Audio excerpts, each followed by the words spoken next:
Hello बच्चों, कविता 2 मीराबाई के पद के हम प्रश्नोत्तर कर रहे थे। 5वां प्रश्न देखिए। मीरा जगत को देखकर रोती क्यों है? इसका उत्तर देखिए। मीरा श्री कृष्ण की परम भक्त थी। वह भक्ति के वास्तविक स्वरूप को जानती थी।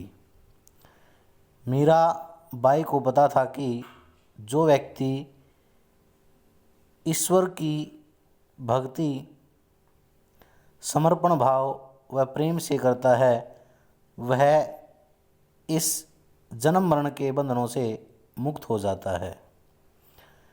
मीरा जब भक्तों को देखती है तो उसका मन प्रसन्न हो जाता है, क्योंकि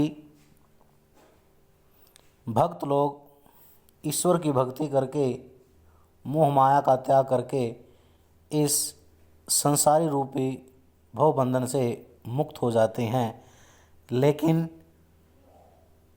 संसार के लोग जो सांसारिक मोह बंधन के बंधनों में फंसे हुए हैं उनको देखती है तो उसका मन उदास हो जाता है और वह रोने लगती है।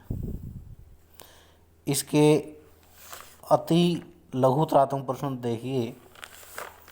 पहला है, मीराबाई हिंदी साहित्य की किस काव्य धारा की कवित्री मानी गई है?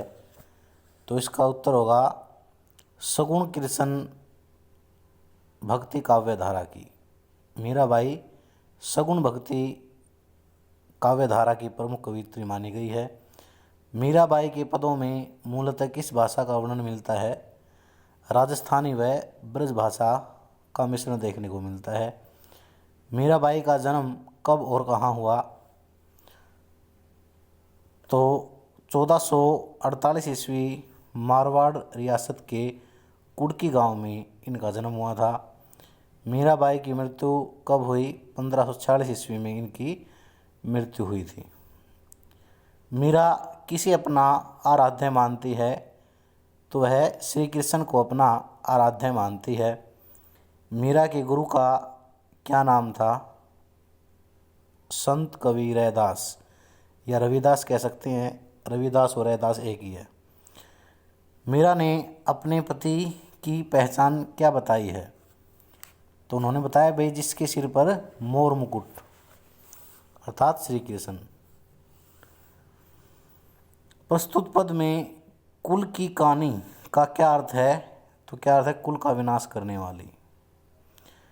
डिग शब्द का अर्थ क्या होता है? डिग का अर्थ होता है पास। मीरा ने लोक लाज को कैसे खो दिया है? साधु संतों के पास बैठकर। अनुस्वन जल में कौन सा अलंकार है? रूपक अलंकार। सींची सींची में कौन सा अलंकार है? पुनरुक्ति प्रकाश अलंकार। मीराबाई ने कौन सी बेल बोई है तथा उसको किससे सींचा है? तो कौन सी बेल बोई है? प्रेम रूपी भक्ति बेल बोई है और उसने अपने आंसुओं से इसको सींचा है। मीरा के प्रेम रूपी बेल पर कैसे फल लगने लगे हैं? आनंद रूपी फल। मीराबाई ने न्यात शब्द का प्रयोग किसके लिए किया है? तो न्यात शब्द का प्रयोग परिवार के लिए किया है। कुटुंब अर्थात परिवार के लोग मीराबाई को क्या मानते हैं? बावरी। न्यात कहे कुलनासी पद में कौन सा अलंकार है? अनुप्रास अलंकार, क्योंकि क्या की आवृत्ति है।